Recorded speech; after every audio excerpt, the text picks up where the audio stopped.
started.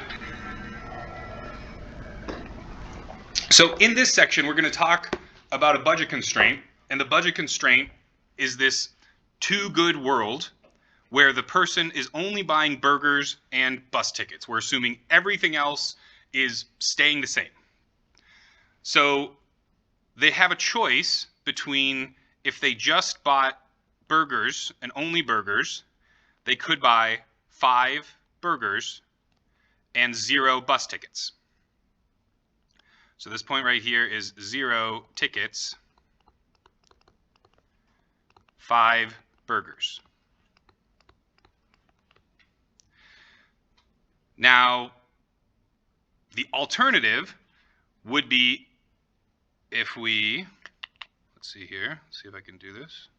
2, 4, 6, 8, 10, 12, 14, 16, almost 18, 20, 22.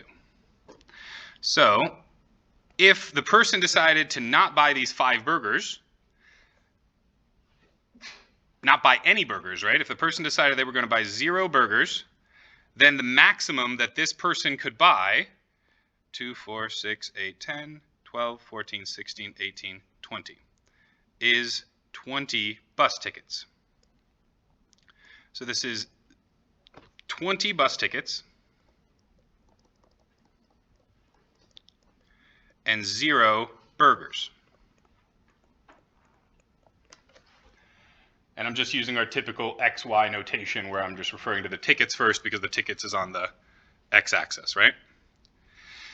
And what we find is there's a combination here where they could buy 4 bus tickets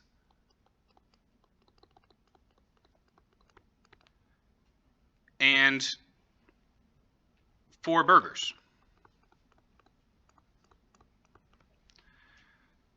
They could buy 6 bus tickets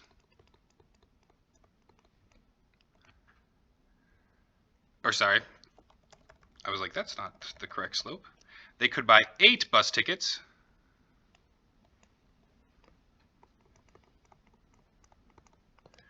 by giving up one of these burgers. So what are we finding here? We're finding that to give up 1 burger gets you 4 tickets. So 1 burger is equivalent to 4 tickets.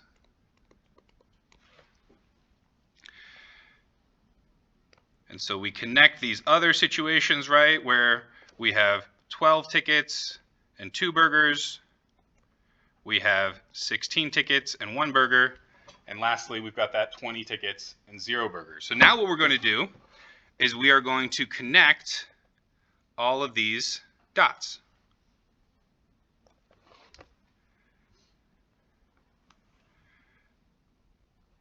Actually, let's do that in a different color. And this thing is our budget constraint. This is telling us the maximum amount of these 2 goods that we could make, that we could consume, sorry, not make. So this is talking about the individual consumer, you and I, and the fact that, you know, we're experiencing scarcity, right? So the specific scarcity that we're experiencing in this problem is that we have a budget of $10. We're told that burgers cost $2, and we're told that bus tickets cost 50 cents.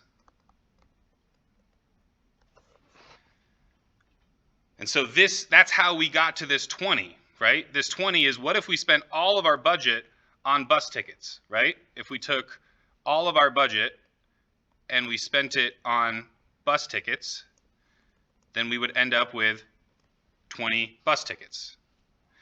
And then how do we get to our 5 burger number, right? Well, if we took all of our money and we spent it on burgers, then we would end up with 5 burgers.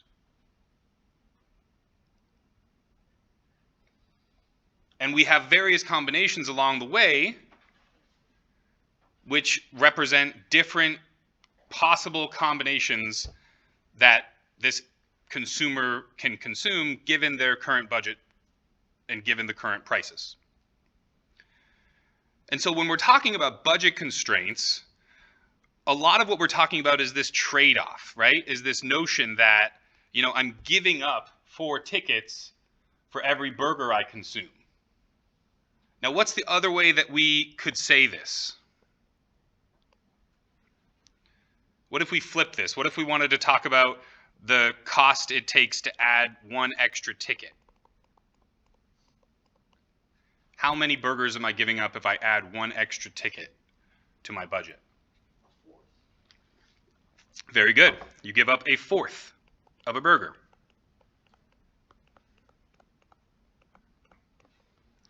So these things here, these are what we call our opportunity costs.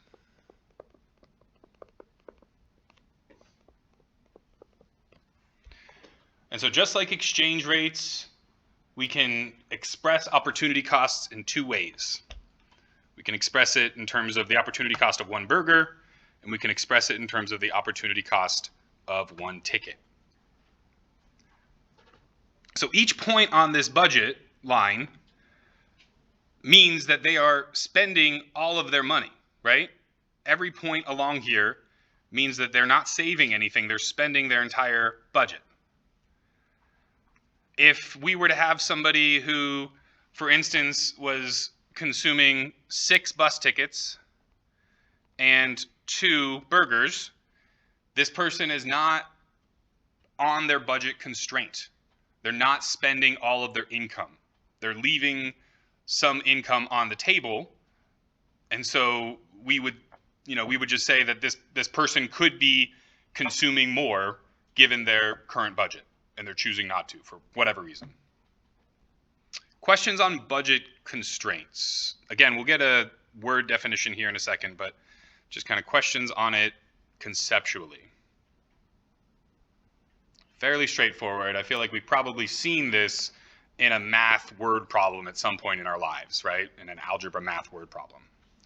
But again, we are, we're in economics land, so things are a tiddly bit different. So let's go ahead and just get that in your notes, the formal definition rather, of a budget constraint, right? Triple equal sign means our definition, and it's all of the possible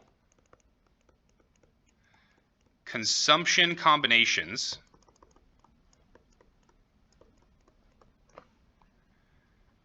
that someone can afford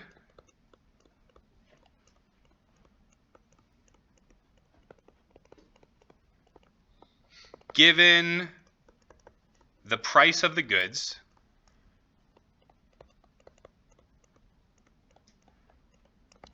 and then this is an important part, when all of the income is spent.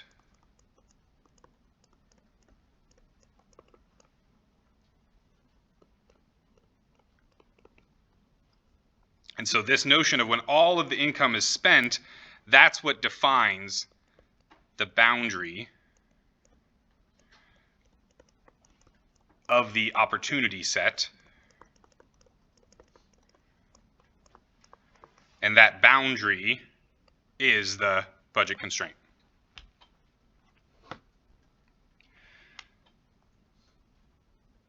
The opportunity set is this region in here. So the opportunity set is all the possible combinations of consumption that someone can afford, but all income doesn't need to be spent. So the opportunity set includes the budget constraint as well as all the area under the curve here. All of this part is going to be my opportunity. That makes sense to everyone?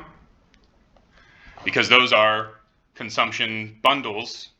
That's what we talk about in economics. We call these a bundle, right? So when you buy 12 tickets and 2 burgers, that's a particular bundle. When you buy 8 tickets and 3 burgers, that's another bundle.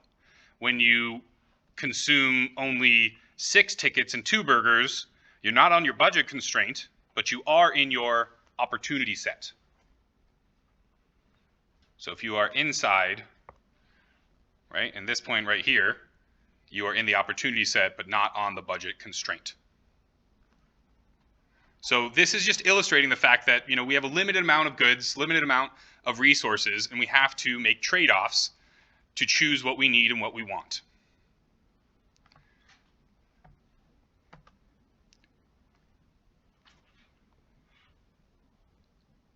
Questions on budget constraint?